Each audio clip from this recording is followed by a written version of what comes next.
Hello friends, welcome back to another video from Shomu's Biology. In this video, I'm going to talk about how to make a good CV for your career, how to make a good resume, how to make a good biodata for applying for a job. If you're applying for a job, if you're a fresher or an experienced person, your CV will speak for itself. Your CV should be good enough so that your employer can see your CV and your CV stands out from the rest of the other applicant's CV. Okay, so you don't need to be very good at technical skills, you don't need to be very good at software handling and tech savvy to make a good CV. You need to know few important points which is going to help you and guide you to make a good quality resume, a good quality CV for your application, whether you are a fresher or whether you are an experienced person. Okay, so gear up, get a pen and paper and write down the important points, because I'm going to show you exactly how to make a good resume for your career with the help of this particular video. All right, so I'll be taking a color and I'll be explaining you how to make a very good resume, how to make a good CV, how to make a good biodata, whatever you say, resume, CV, biodata, how to make a good resume. Okay, so for that what we need to go through few important tips. So keep these tips in your mind. Okay, and if you keep this in your mind while making your CV or resume, whether you're using any software or not using any software, even without using any software, you can make excellent resume that can stand out. So let's start about it. So I'll be talking about few important features here. The first thing is the 230 rule. I call it a 230 rule. That means limit your resume to maximum of 2 pages. Okay, we'll start with 1 page resume, and if you need more than 1 page, it's fine, but not more than 2 pages. That's 2 of 230, and 30 is generally an employer on average scans your resume for 30 seconds because of the time that they have. Okay, they have very less time and they need to scan a lot of resume, so they will not give you more than 30 seconds to your resume. So putting more pages is only going to make you lose. Okay, so keep this 230 rule in your mind. The second thing is be honest, be brutally honest about what you say. Do not lie in your resume. If you lie in your resume and get hired, and sometimes later your HR can ask you to do something that is there in the resume, and failing to do so will be discredit, right? Put contact information in proper form, because resume is something that you are providing to your employer, and your employer will contact you based on your contact information. So if you put contact information wrong, they cannot contact you. So your mobile number, your WhatsApp number, everything should be properly placed. Now we give our mobile number to random people in in restaurants and all these different places. Why not giving into your employer? That's better. Make sure to recheck the whole CV content for grammatical errors. Okay, you can use the tools like Grammarly, free version, to check that out. Glorify your skills. This is something that you can go with, the glorifying your skills, but not something that you don't have. Okay, and lastly, use easy to read fonts so that your employer can read the CV properly. It can be visible properly. Okay, I've seen people use so many dramatic fonts and all. Don't use that. Use official fonts which is clearly visible and can dictate your story. That's all. These are the points that you need to keep in mind while writing and making the best CV possible. So now we are going to talk about a basic layout of the CV in the right hand side. This is not a too much graphical CV, but it's a very basic one. But even in the basic one, it contains everything that we need to add in our CV. So that's why I put this picture in here. It starts with the very first section, that is your name, and sorry, here is the name, and then right next to it should be your single catchphrase, basically what you can be called here at this position. That's something that is placed there. And then comes another section. So this is section number 1, I can say. This is section number 2, that is what we call is as so name and all this single sentence explanation for you. This is the title of you actually, basically. For example, here front end web developer, you can be lab assistant. If you're watching it probably from biology field or biotechnology field, it can be any of this research associate and all these things, like it can write. So then there is a CV or resume summary, and this summary goes with 2 lines. Okay, 1 to 2 line resume summary. We'll talk about that later on. So we put this portion as a 0 as per our rule. So I'll be talking about 6 different sections starting with 0, that is a resume summary. And then the contact information, here you can see the contact information, email, phone number, location, all these things. This is known as section 1. Then we have skills, section number 2, work experience, section number 3, education, section number 4, and interest, section number 5. So 0 to 5, total 6 sections. You can see that starts with resume summary, then contact information listed here, then skills listed next, then work experience, and then education, and then section 5, interest. Now among this section, the most important part will be your work experience. If you have any amount of work experience, if you are a fresher, in that case this portion leaving it blank will not be a good idea all the time. But yes, if you are a fresher, you need to leave it blank. In that case, your education will composed of maximum area along with your skills. Skill and education will be composed of 70% of your resume in that case if you're a fresher. And if you're an experienced person, then 50% of your resume will composed of experience, and the rest 30% is skill and education, and rest of them 20%. Okay, that is the division. Okay, remember that for a fresher, for an experienced person. Now let's start with the resume summary. The very first section, section 0. It should be very short, 1 to 2 lines, but should be very effective, because this is something that comes at the very top of your resume. An employer must read it. So go with, there are 2 ways we can go with that. So we can say right and wrong. What is right and wrong? The same thing written in 2 different ways. See, we're talking about a laboratory technician or medical laboratory technician, and how he or she is going to put it. You know, there's one way to put, I have been working in a big diagnostic company in India as the medical laboratory technician. I was able to handle lab reports and has the experience of, it should be and have the experience of making lab reports. I want to join your reputed company for decent career growth. This is one way to put it. Now, if you read this, it's nothing wrong written in here, right? But now I'll be reading something else. Skilled lab technician with 5+ years expertise in fast-paced diagnostic firm in India. Achieved company best quality rating according to the internal review in 2021. Seeking advanced career growth by joining whatever company you're joining. Put the name of the company. And this is something. So same thing can be put like this or like that, right? So now if you read it a couple of times, you'll clearly understand that this portion of the paragraph is far superior than the portion of the paragraph below. So obviously this is the right way to put, and this is the wrong way to put. So this is how you should put the resume summary. The first portion is done. Now the second portion is the contact information. Very important, because obviously if you're selected, people and the employer will contact you, right? Do not put your picture. Do not put your picture. Obviously, if the employer asks for your picture, provide it separately. Otherwise, don't put your picture. Do not put too many bullets there.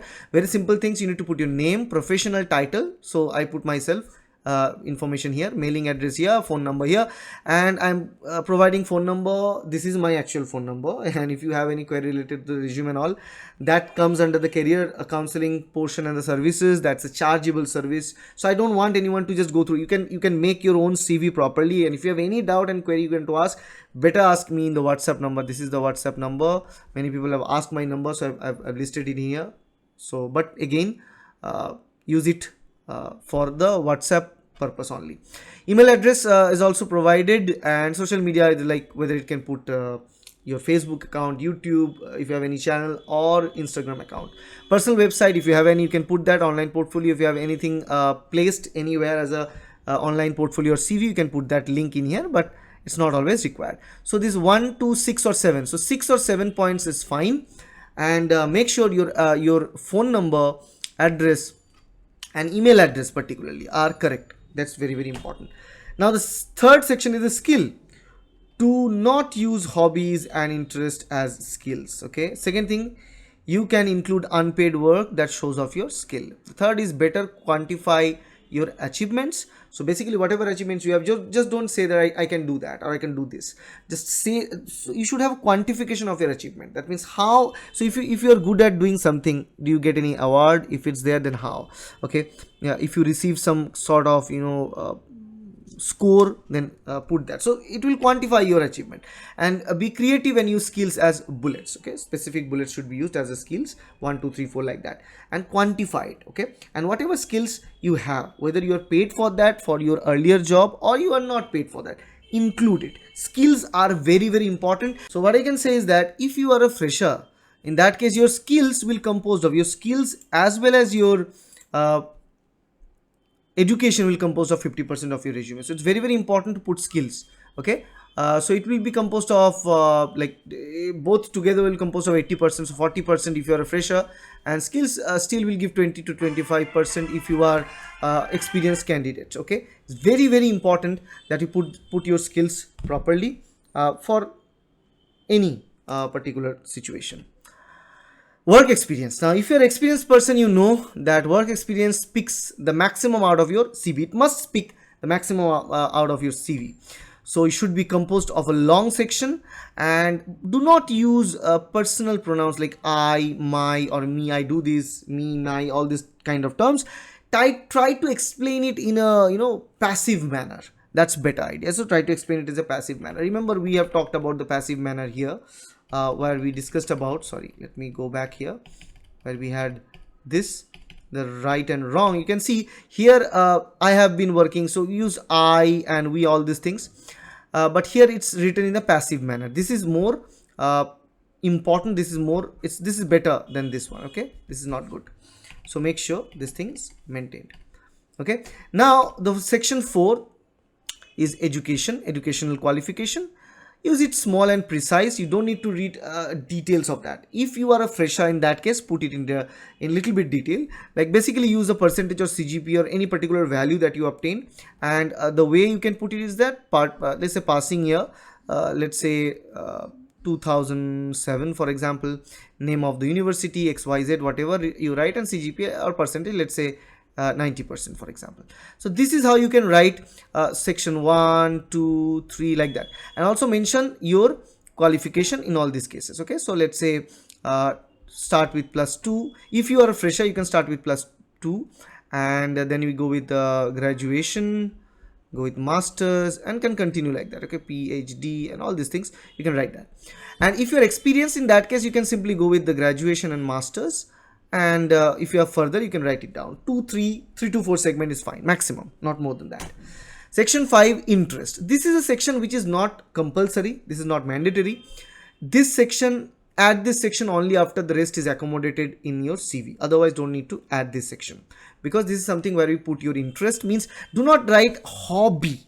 Instead of writing hobby word, use interest. This is better sounding word. Okay, example, listening to music, guitar playing, astronomy, playing cricket, singing, painting. So whatever hobby you have, you can put it there at the end. If you have a little bit of space in the page, you can go with that. Otherwise you don't need to go there. So these are the 6 important sections of your CV. Now you know what to do, what not to do. We have discussed about what to do, what not to do in all these different sections.